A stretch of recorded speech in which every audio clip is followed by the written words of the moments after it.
Good afternoon. This is Reid at BioNB. Thanks so much for joining us this afternoon for the webinar using competitive intelligence to drive your business forward. I'm the client services manager here at BioNB, and we've partnered with Venn Innovation in Moncton to deliver this webinar to our network today. Venn Innovation works with technology entrepreneurs across the province to help build their businesses, and we work together with them on a number of projects. If you're a client of BioNB or a future client of BioNB, you have access to a number of the great programs that Venn offers, and Jonathan is going to talk about those in greater detail in his presentation. So today's speaker is Jonathan Dunnett. He's program manager at the Venn Innovation in Moncton. Jonathan has over 9 years experience in competitive intelligence in both large businesses and in startups. And I asked Jonathan to do this webinar because I watched him do a similar webinar on the topic of competitive intelligence, and I was really intrigued about the topic. This area of market research has been done for a long time, of course, but competitive intelligence is a different take, and it's a lot more rigorous process and way more effective. So I'm really happy that Jonathan's going to be doing this presentation today. He's been working with Dr. Jonathan Califf, who's at the University of Ottawa, and I had the opportunity to attend a workshop that Dr. Califf did earlier this week in Moncton on competitive intelligence, and it was really fascinating.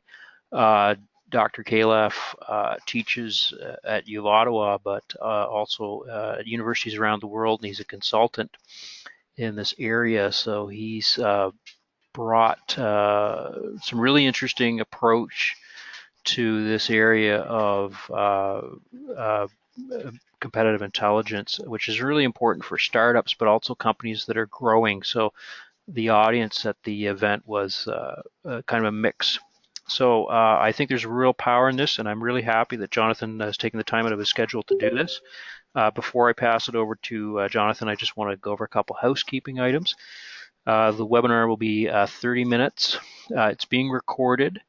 We will send the slides out by email to everyone who attends today, so don't feel like you've got to take copious notes. Just sit back, relax, enjoy this 30 minutes you have away from all the million things you have to do. We'll take questions at any time. I may interrupt, or Jonathan may take the question as we talk if it's relevant to what he's discussing, but we may save them to the end. But to submit a question, just do so by going over to the chat bubble that's on the right side of your screen. Just click on that and just type it in and we'll see it. So without further ado, I'm going to hand it over to Jonathan. Perfect. Thanks so much, Ryan.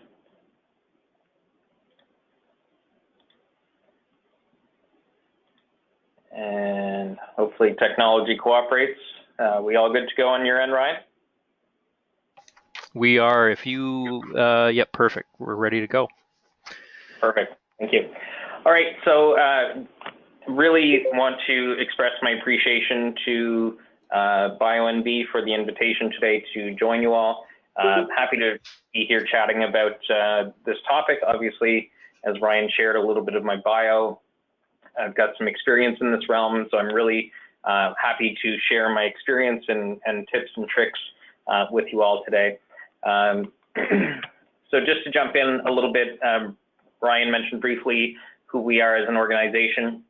In short, we work with a variety of companies and have a variety of initiatives across New Brunswick, and we work with companies ranging from very early stage companies, so one person shows, all the way up to medium-sized businesses, and cover needs in a variety of areas, whether it be with advocating, developing programs around specific needs, focusing on talent, whether through immigration or through our Inspire NB initiative. We do have an early stage ideation program called The Garage. And as well, we also like to focus on connectivity. So connecting people and companies to the right resources when they need them in a timely way. We have a variety of programs. I won't spend a lot of time here, but basically we have a couple programs that are across Atlantic Canada, a few that are more targeted towards New Brunswick-based companies, and then through our Canadian Digital Media Network membership, we have another couple of programs. So in summary, certainly, as Ryan mentioned, we do collaborate a lot with BioNB. So if there are specific things that you're thinking of that you need some help with, the target program that we have is meant to help you hire a consultant for lead generation. The soft landing and get there programs also have some financial components in it to help companies along. And then the competitive intelligence training, which I'll touch on a little bit later, and the Mars Market Intelligence is a great resource as well, and along with the Garage program. And we do have 3 levels of government involved with us as an organization, and we're definitely pleased to work with those folks on an ongoing basis. With respect to Atlantic Canadian programs, I just sort of highlighted those. We do work with a variety of partners on both the competitive intelligence training and market intelligence training, and you see those folks listed there. And we're actively interested in collaborating with ecosystem partners to help companies across Atlantic Canada. So to get to the meat and potatoes of today, what on earth is competitive intelligence? It's something that it's a question that I get a fair bit. Oftentimes it's a little bit confusing. So my hope is by the end of today's presentation that we'll have a little bit more context and a little more clarity on exactly what that is.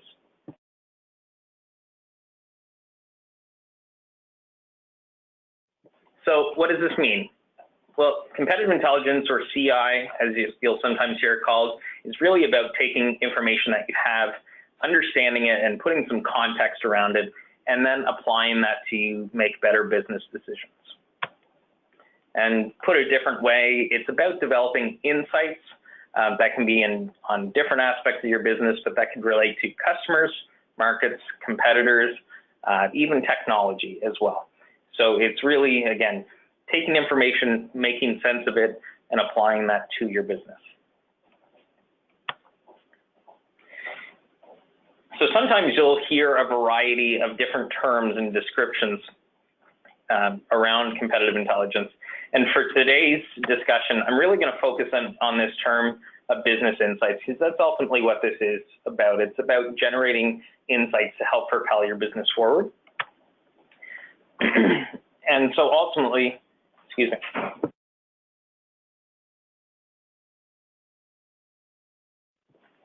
Sorry about that. So ultimately, with this, you have to keep in mind, we're trying to really develop out of a roadmap. So we've got you, this is business insights or competitive intelligence, and this is your operating environment. So it's understanding you, your roadmap, and in your world. And what does that mean? So a couple guiding questions here. What are the types of information that can guide your strategy, and how or what can help you create that successful roadmap? So I wanted to present this as a bit of a construct to you as far as a way to think about the information that you have present in your organization, and or perhaps information that you've identified, I need that. So the first pillar of the 3 is primary research. And this is really when you go out, you talk to people, you ask them questions, you gather information. That's what primary research is. And for different companies, this takes on different lenses, which we'll touch on shortly. But that's the first pillar. The second pillar is secondary research. So that's, we've all used Google before. That's going out to previously published material and then bringing that in and making sense of that. And lastly is big or small data. So this is really information that only you have on your business, and this can be a great driver as well. So at the end of the day, it's again about, you have information, we're adding context, and then that can help you create your strategy. And that informational piece, as I mentioned earlier, is what do I know, and then what don't I know, or what informational gaps do I have, and then answering those questions. Now, this is a graphic that I came up with recently, just again to try and tell the story a little bit more about what CI is and what it actually means for your business. So walking from the left side over, again, you've got our three primary inputs here. So primary, secondary, and internal data. And then we go through that process down at the bottom of your screen of going through contextualizing it. What does that information actually mean? And then forming strategy. And then as you can see here on the right side, there's a whole lot of impacted functions. So even as you think about, you might get a key piece of information with respect to from production. Maybe production says we have to hire 5 people next year. That obviously will have impacts on human resources and HR strategy as well. So anyway, we'll get more into the meat and potatoes of that, but I just wanted to kind of present that to you. So kind of a more real world example. So I'm not sure if we have any folks from the seafood business on the call today, but I wanted to give that as an example, more on the bio side. And every business is going to be different, even if you have 2 exact businesses that are more or less competing in the same world, your reality is going to be different and your strategy is going to be different. So it's, again, thinking about this more from an approach standpoint and a mentality standpoint, because at the end of the day, you know your business best, but it's understanding your potential blind spots or your needs and how best to inform your business. So in this particular example, we've got Elise's seafood processing and exports. So she's looking to new markets, China and Taiwan, for increased sales opportunities, and needs to find some distribution channels in those markets. So thinking back to sort of the 3 pillars that we had. So we had primary information, secondary information, and then big or small data. So we're going to go through that and what that would look like for Elise. So in this case, Elise actually engaged some market research firms both in China and Taiwan to interview prospective customers. So she wanted to understand what are the preferred types of seafoods, what pricing structures work, what can the market reasonably bear as far as cost, expected delivery times, and who currently supplies these customers with their seafood. Now shifting over to the secondary information side of things, then she went and did some research on the following. So she looked at global reports from the Trade Commissioner Service that looked at both of these markets. She, based on the information that she had in the primary research with respect to competitors, then she actually did a deep dive into who was around her in Canada to really understand them on a deeper level. She then looked at potential distribution channels for her product. She looked at rules and regulations for exporting to these countries, which of course is important. And finally, she looked at past and current and future or expected macro trends, both political and economic, that could really impact the market. So a couple examples I noted here, very nationalistic policies or a growing middle class, which could indicate a growing desire for some of her products, as an example. And so finally, in the third pillar, Elise looked at what's her current production capability. So if a customer wanted or required her to increase production, could she do it? What does that mean for her at 20% increased capacity or requirements? What does that mean at 50%? With respect to cash flow, what does she actually need to finance an expansion to these markets? And then even on the marketing side, what current percentage of her website traffic is from these markets? So is she already engaging with some of these folks and maybe she just doesn't have a process in place? And is she converting to any of the goals that she has set up? So that could be as simple as completing a contact form or getting a quote or downloading marketing collateral, that sort of thing. So now a little bit of context and strategy. So Elise had a variety of informational pieces.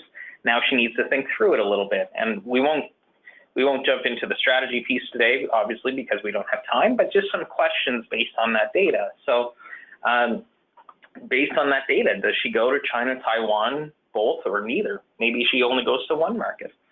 Does she have adequate production capability?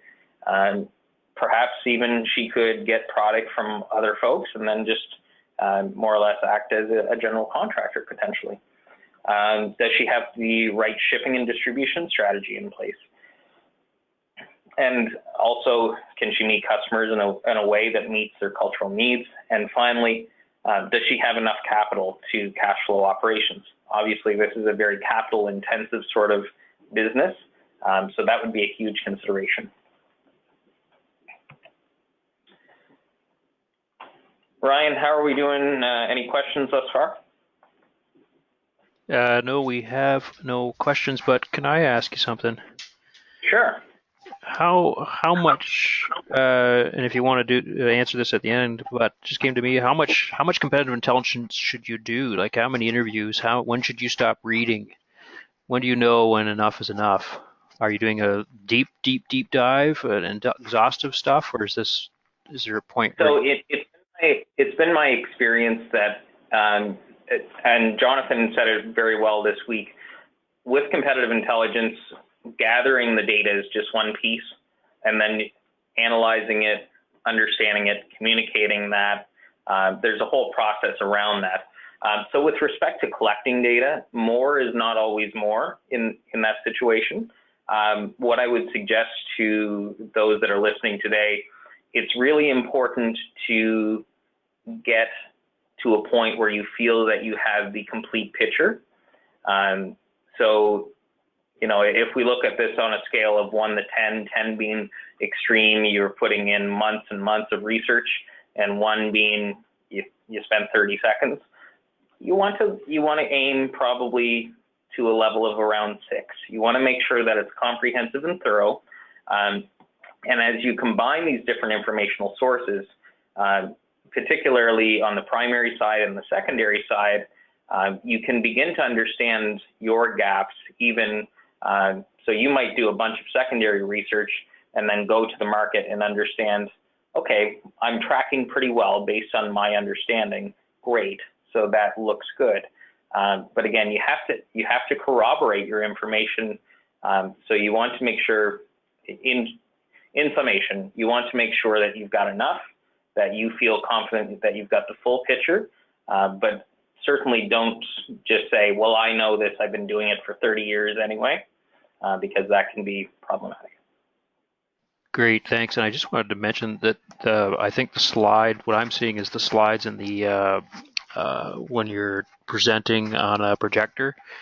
I just wondered if you could make it big, if you see the option to.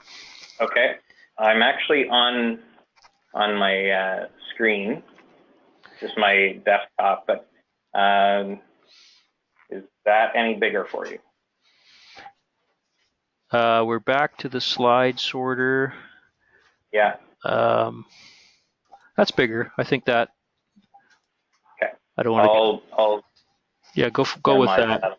That's a little bit better. Yeah. Perfect. Okay. All right. So moving on to the next example. So XYZ Pharmacy. So Sandra says, I've got a revolutionary new capsule formula for retail that eliminates the desire to smoke over time. It's been shown to be more effective than the patch or gum by 33%. Now I want to commercialize and grow it. So what does Sandra need to look at? Well, so on the primary side, Sandra used a little bit of a different tactic. She used Facebook ads to target current and past smokers, and she incentivized that through a gift card. And she wanted to know, how long have you smoked? How much do you spend a week on smoking? Have you tried to quit? What methods did you use, and were you successful? That's a lot of great information as far as if you're trying to paint out the current landscape of what works, what doesn't, and where the gaps are. That could be particularly effective. Given that this could be a more regulated side of things, depending on exactly the classification, Sandra engaged with Health Canada and the FDA, and then worldwide equivalents as needed to understand looking at the specifics of my drugs and delivery mechanisms. What do I need to consider? So with respect to classification, how long will the approvals take? Are trials required? Are there similar compounds that have already been through a trial that could serve as evidence for what I'm attempting to do here? So then looking at the secondary bucket of information. So Sandra looked at what are comparable drugs on the market, what's the pipeline, so that means what's in development as far as coming through different approvals. She looked at both minor and major pharma companies. So the first bullet there, so of different substitutes, which is important to think through as well, because it doesn't necessarily have to be a direct replacement for your product, but it could be a reasonable substitute. So with gum and patches, what's the cost to manufacture, and what's the retail pricing? What does the consumer want? And with that, what's the likelihood to go back into smoking? She looked at IP, what financing options were available. She looked at her distribution strategy, potential partners, threats, and even back to the classification aspect, is this a natural product, and how readily available are the raw materials? And then a few questions on manufacturing with respect to cost break and actual process. Finally, the last piece of big data. So she looked at early trial on non-humans. What's the success ratio? Were there side effects present? And what were the long and short-term health outcomes? With respect to profit margins as you scale, what happens to those? Cost-benefit analysis, how could this actually benefit the end user? And what claims can you make based on clinical trials? And again, classification-wise, is this a drug, a supplement, some kind of an aid? And finally, are there off-label benefits? So, oh, that's the wrong slide. Apologize on that. But if we look through with Sandra, there'd be a few obvious questions, and really this comes down to the big ones here would be classification. So what from a regulatory standpoint does she need to consider? What is out there as far as current products or competitors or substitutes? And finally, from a production standpoint, is this really something that's achievable or not? So again, this is really at the end of the day is taking that information or applying context, and that helps inform your strategy. I do want to just highlight quickly, I know our time is running down here, but we do have our competitive intelligence training program, which I mentioned earlier. We have a really great initiative going with partners across Atlantic Canada. This is a 2-year pilot program, and as Ryan mentioned earlier, Dr. Jonathan Kaloff was in this week from University of Ottawa. The results and feedback in the room was great. A lot of people and a lot of companies saying, this is exactly what I've needed, or I know 3 other companies that should be here. And really, again, this is a cornerstone piece to help companies understand what is competitive intelligence, what does this actually mean for my business, and how can I go forward? So that's our cornerstone training that we're doing with him. In New Brunswick, we will run that training again once more during the 2-year pilot. And then as well, we're going to be doing some follow-on training. So that could depends on what the needs are within the ecosystem, but that could include things like you see here at the bottom of the page, could be understanding a new market, or using competitive intelligence for sales and marketing, or doing win-loss analysis, which is really focused on the sales side and why you're winning or losing sales, or something more comprehensive like scenario planning or war gaming, as it's sometimes called. So that is a training opportunity that's available to you. More than happy to connect with you. I'll have my contact info readily available, and if you need to get in touch, you can go to our website or just ask Ryan for my contact, and I'm happy to chat on that as well.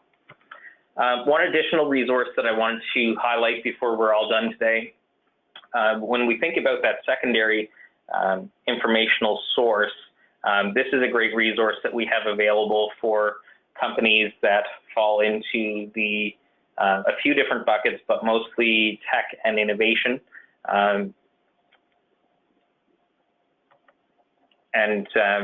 Just to note here, this is a program that's provided free of cost, supported by ACOA and the Canadian Digital Media Network, of which we are a member. And we work very closely with BioNB to help their member companies to access this service and to get the information. In short, what it's all about, as you can see in the second bullet point, it's really about providing secondary market research from top-tier databases at no charge to you. So there are some constraints that you can see here on the right side. So you have to be under $1 million in revenue in the past year, and as well, you have to be under $5 million in private investment to access the service. You have to be a for-profit company. You have to have IP or a product and a total addressable market of at least 100 million, but that's quite easy, generally speaking. With respect to what you can access, and I forget, Ryan, if we had the actual databases. I don't think we've got them listed, but anyway, we have different ones from Frost & Sullivan to Markets and Markets to IBIS World to Gartner to PitchBook, a variety of really great databases available. And basically what we'll do is work with you to help you understand what are some key questions to help drive your business. So as you can see in the fourth bullet point, you can ask per request 3 to 5 questions total, and you can also access previously published or syndicated reports that any of these databases have available. So that's a tremendous resource.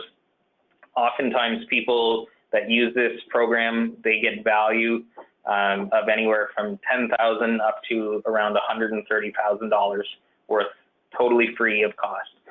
So it's really an amazing program, and I encourage you, if you think you are a fit, to either chat with Ryan or myself, and we'd be happy to answer any questions you might have. With respect, again, a little more on eligibility criteria. If you're wondering, well, does my company fit into this bucket? These are sort of the broad strokes as far as the types of companies that can access the service, but ICT and entertainment, health and life sciences, and clean tech and advanced manufacturing. And you can see the different sort of subsectors there as well. The service itself, there are some limitations. I won't go through and read all of those. The one that I will highlight, however, is competitor lists. So if you do know a competitor, you can provide that name and they will do a little bit of digging for you. Excuse me, they won't do deep competitor analysis or anything like that, but it is something where basically if they have it in their databases or even sometimes in public sources, they'll put together what information they can for you in the limited time that they have. So there are just those different things. Most of these aspects that they don't cover are actually available through different sources. And again, so if you're looking for specific things like this, like even business counts as an example, I'd be happy to chat with you on strategies as far as how you might be able to get that information. So I think we did okay on time. If you have any questions, even after the call, I'm more than delighted to chat with you on those. Email is probably the best way to get a hold of me initially, but certainly welcome you to call as well. But Ryan, I'll pass the baton back to you, and maybe if we have any questions, we can field those. Yeah, thanks, Jonathan. That's great. Please do reach out to Jonathan. This is his area of expertise, is this research. So he's a wealth. He did this for 10 years, working with large companies, doing research for projects. So he's really versed in getting competitive intelligence. And the MARS program, number of our clients and people I see on today's call have used service, and it's a fantastic way to get your some secondary research that you would need a lot of money to get otherwise. So it's a fantastic program, and you can either reach out to me, which we end up just passing along to Jonathan, since Venn actually is the service provider for that for Mars here in New Brunswick, and he'll help you with the application. So you can contact me, or if Jen's your account manager, or even Megan, just reach out to us or Jonathan, and eventually you'll make your way to Jonathan. So I think the Mars program is really fantastic, especially for the stuff we do. I again just send questions in via chat. I just had a couple comments. I saw you did the incentivized Amazon gift card, and I just happened to do a primary. I was the subject of a survey that a provider that I work with. They did a survey with me on Monday when I was driving back from Moncton, and they offered me $25 Amazon gift card. So I was quite happy to spend half an hour talking to them, helping them with their research, and I'm looking forward to buying a book that I want to get through Amazon. So I think that's a good incentive.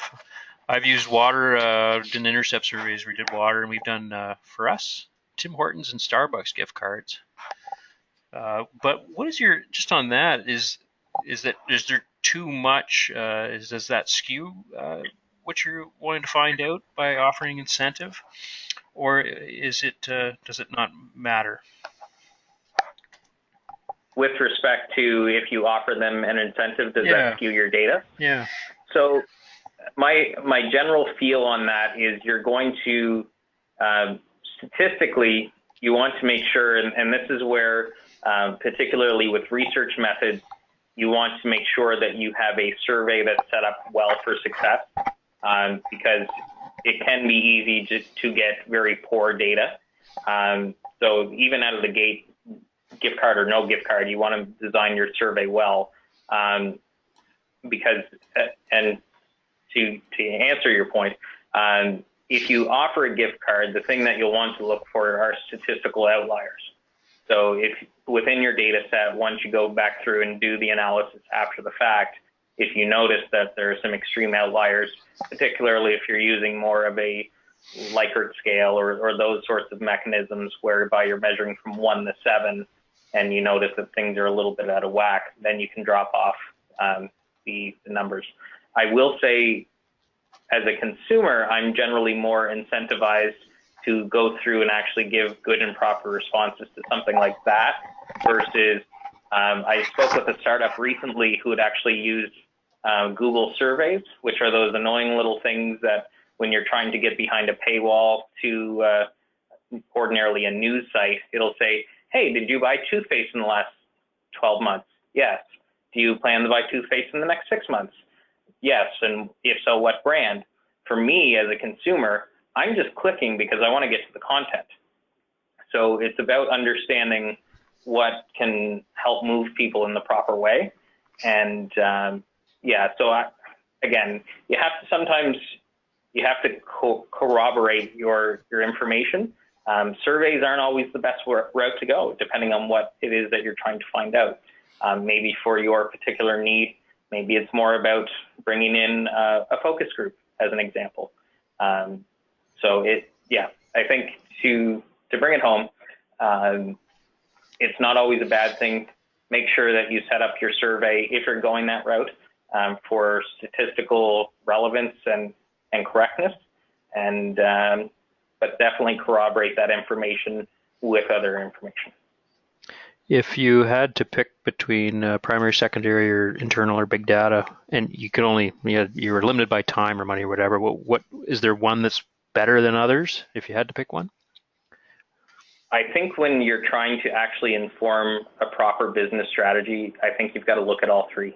Even if you are, let's say you're a brand new company, you might not have data internally, but definitely one of the things that we preach here, obviously, is going out and talking to customers or potential customers or competitors. That's a bit of the primary piece. You need that to align with the secondary data that you're finding, because it's all well and good to say, well, this is a $2 trillion market, but if somebody has that market entirely locked up, then what's the real addressable market in that? So I think a balanced approach is probably the best. Yeah, I've done webinar on talking to humans, which focuses on customer validation, that the primary piece, which people may be familiar with if they've attended, or it's on our website. But I think the big thing for me with what Jonathan's presented here is there's three parts to this that they work together, and particularly for a growing company, because you do have that internal data, you want to tap into that, and that's why there's all this conversation around big data. So. Yeah, they're all important. Just one final question here, unless somebody has anything else. But other than the Mars, Mars gets you access to Foresters and Jupiter and all that stuff. Yep. If you don't have access to Mars, you don't have cash, what are just some off the top of your head, some good sources of secondary research that a startup could access? Because they may not have access to, like, for example, the UNB library that some of us have access to. So even if you have no money at all and you don't fit in the bucket for the Mars program, you can actually access Canada Business can provide some of that information. So depending on the type of business that you are, so for the sake of your question, let's say that we're a B2B pharma company, where I would look as far as information there, particularly on the secondary piece, I'll focus there. You're going to want to survey industry publications. You're going to want to understand who are the thought leaders in those particular spaces. And there are different tools out there that are available. BuzzSumo is one of my favorite ones. Just Buzz, BUZZSMO.com. And it can give you a really quick snapshot of who sort of the preeminent thought leaders are in those spaces. LinkedIn groups are an amazing resource as well that I think are highly undervalued, and also a great place to really sniff out who are the thought leaders in your space. And as far as more on the market side, thinking through that aspect, again, I'd go whatever the industry publications are. Every industry has relevant publications that are out there. Sometimes you might not be reading it, but that doesn't mean that they're not out there. And even that can give you hints as far as the customer side. You can start understanding what your competitors are offering to the customers through those publications, through ads, through social media, and so on. And then start understanding a little bit of who is that audience and what are their key drivers. Even through just the information that's being published to that audience, you can start to understand, okay, if this publication's been around for 10 years and this is the type of information that is appealing to them now, that gives you a little bit of a clue as far as the approach and what resonates with that audience. Okay, great, thanks. Well, I think that's all the questions we have had. So, okay. Like I said, I'll be emailing everybody a copy of Jonathan's slides later this afternoon. And we'll be posting a recording by the end of this week up on our website, BioNB.org, if you want to share that with anybody. I just wanted to mention that our next webinar will be November 22nd at 2 p.m. I'll be hosting Carol Chan from McInnes Cooper. She's going to be doing a webinar on legal topics, so things that you need to consider in a startup phase on a variety of different issues, not just IP. We usually just focus on IP and biotech, but there's a lot more legal considerations than just that.